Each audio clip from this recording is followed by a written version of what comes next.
Now that, close your eyes please. Now that you have reached the optimum state of relaxation, I'd like you to tell me, in your own words, what's brought you here today?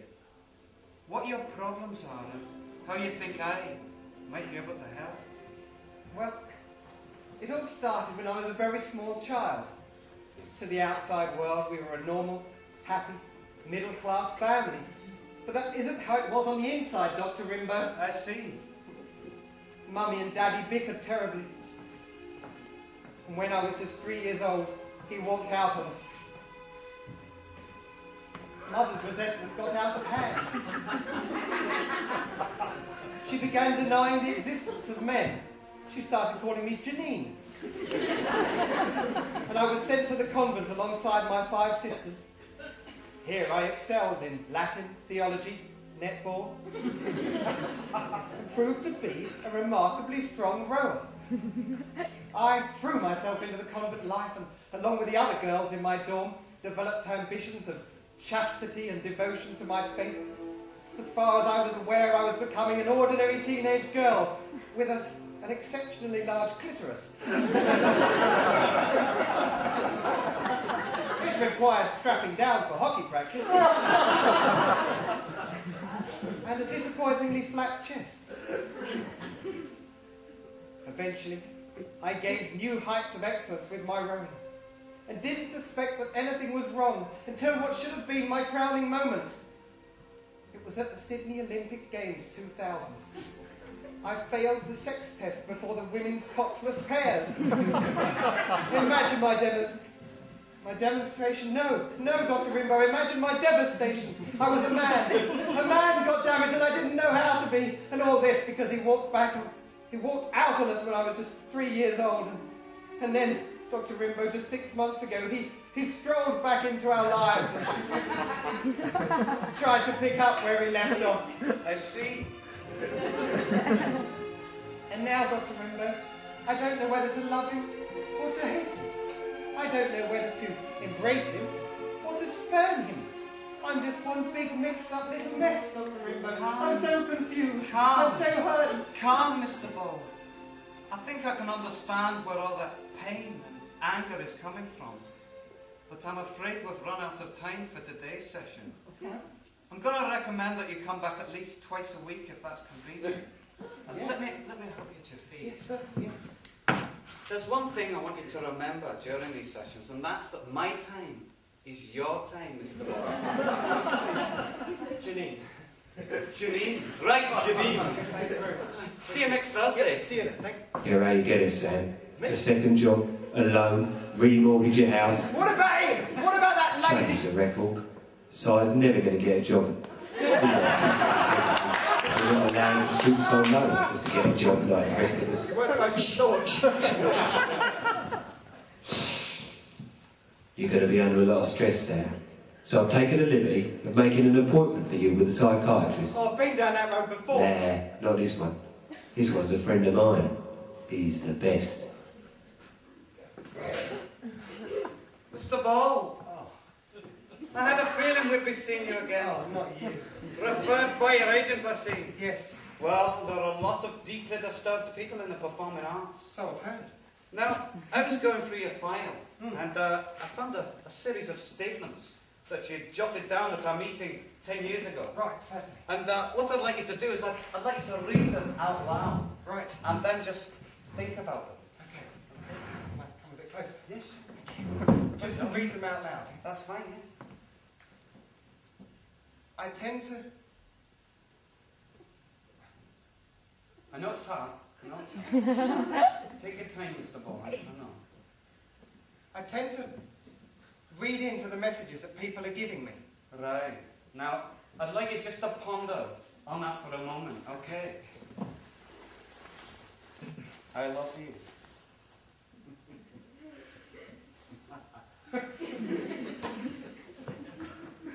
Is that a problem, Mr. Ball? No. All right, the second statement, please.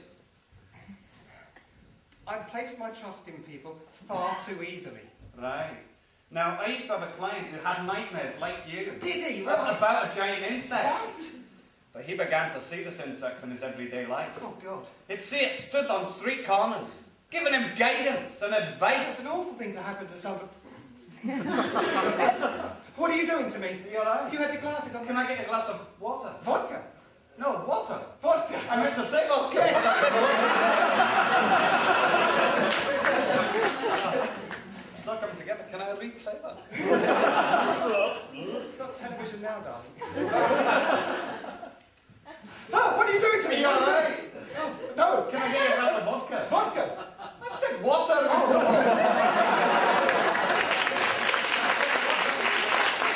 Oh, you're a heavy drinker. maybe a drinker. Oh, yes. It doesn't go like that. Are you a heavy drinker? Yes, no. I have the occasional glass of wine. Well, I don't think alcohol's a very good idea in your condition, do you? Yes. All right. The third statement, please. I've got a habit of taking everyone's problems on my own narrow little shoulders. All right. Well, could I give you a little bit of advice based on personal experience? Yes, definitely. Have you ever thought about telling your friends you won't be around for a few days? Right. Maybe taking the phone off the hook, dimming the lights, Right. putting on some soothing music, Oh. and maybe relaxing on the couch with a bottle of Glenmorangie My favourite. and a fistful of barbiturates. Just a formality now, Mr. Ball. It's basically a tick box affair. It's very self-explanatory. Gosh. Pack up your troubles in your eye. Keep begging, smile, smile, smile. While you've been for tonight, you'll beg and smile, boys, that's the style. Oh, what's the use of worrying? It never was worthwhile. So pack up your troubles in your own. Keep begging, smile, smile, smile. Pack up your troubles, Mr. Ball. Sorry. Close your eyes, please. Were you bullied at school? Yes. I can see why. Relax! Have you ever thought that members of your family might be plotting against you? No, never, no. You haven't? No. He doesn't know. Relax! Have you ever considered reincarnation? My father was a long-distance lorry driver. I just presumed I'd follow in his footsteps. Reincarnation is not a career option, Mr. Ball. Reincarnation is a serious phenomenon. Oh, phenomenal. Do you like that word? Oh, it's my favourite. Phenomenon. Oh. Femidon. What? You said femidon. I said nothing of the sort, Mr. Ball. I said phenomenon. Oh. Femidon. I told you right. Right. Word association. Right. You say a word, and I'll tell you the first thing that comes into my head. Hold a minute, I thought you should say I'm it. not interested in what you think, Mr. Ball. Just give me a word. Shoes. Tragedy. Right, now, I'll let you just have a look and tell me what you think of it. Right, here we go. What's that? An ink blot. Yeah, that's right, yes. And just tell me, use your imagination, what they might remind you of. Okay, here's the first one. Oh, gosh, it looks like a big insect, isn't it? Any more specific? A spider. A spider is not an insect, Mr. Ball. It's a common misconception. A spider is an Oh, arachnid. sorry, it was a mistake. I mean, it's what Try reminds me of this spider. one. Reminds me of an arachnid. Ah, no, that's definitely a vegetable. A Yes. vegetable. Yes. Right, yeah. Like a pepper. No, tomato. A tomato. A tomato is not a vegetable, Mr. Ball. Isn't it? A tomato is a fruit. Oh, sorry. Don't worry, it's a common misconception. Right, I'll tell you what, we'll continue with a bit of relaxation. Okay, I'm just going to pop on a wee bit of music, all right?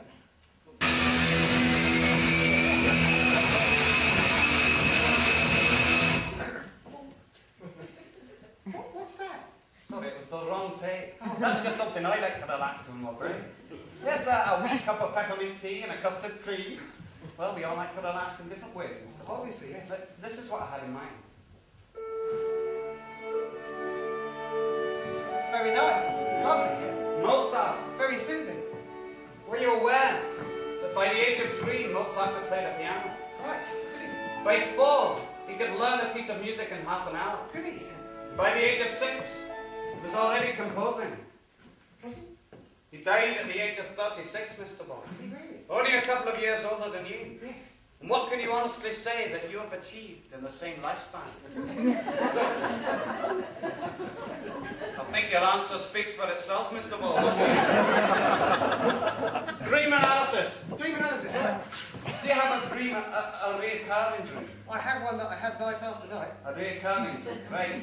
What I'd like you to do is, I'd like you just to tell me about your dream, Mr. Ball. Tell me about your dream. Tell me about your dream. Tell me about your dream, Mr. Ball. Your dream. Your dream. Your dream. Without control, I can know. Mr. Ball. Mr. Ball. It's clear you're suffering from severe delusions of grandeur. You're way above your station, Sonny Jim. Stand up, sit down. I'm going to have to prescribe you a course of heavy seduction. Seduction? Sedation, Mr. Ball. Perhaps you're at the stage where you feel what you require is a brief series of informal counselling sessions with yours truly. Yes, you're right. Yes. That's ridiculous. What you require is solitary confinement. Well, thank you for being such an attentive audience. And I hope that today's open session has been of use to you. I know that we've got junior doctors here from all over the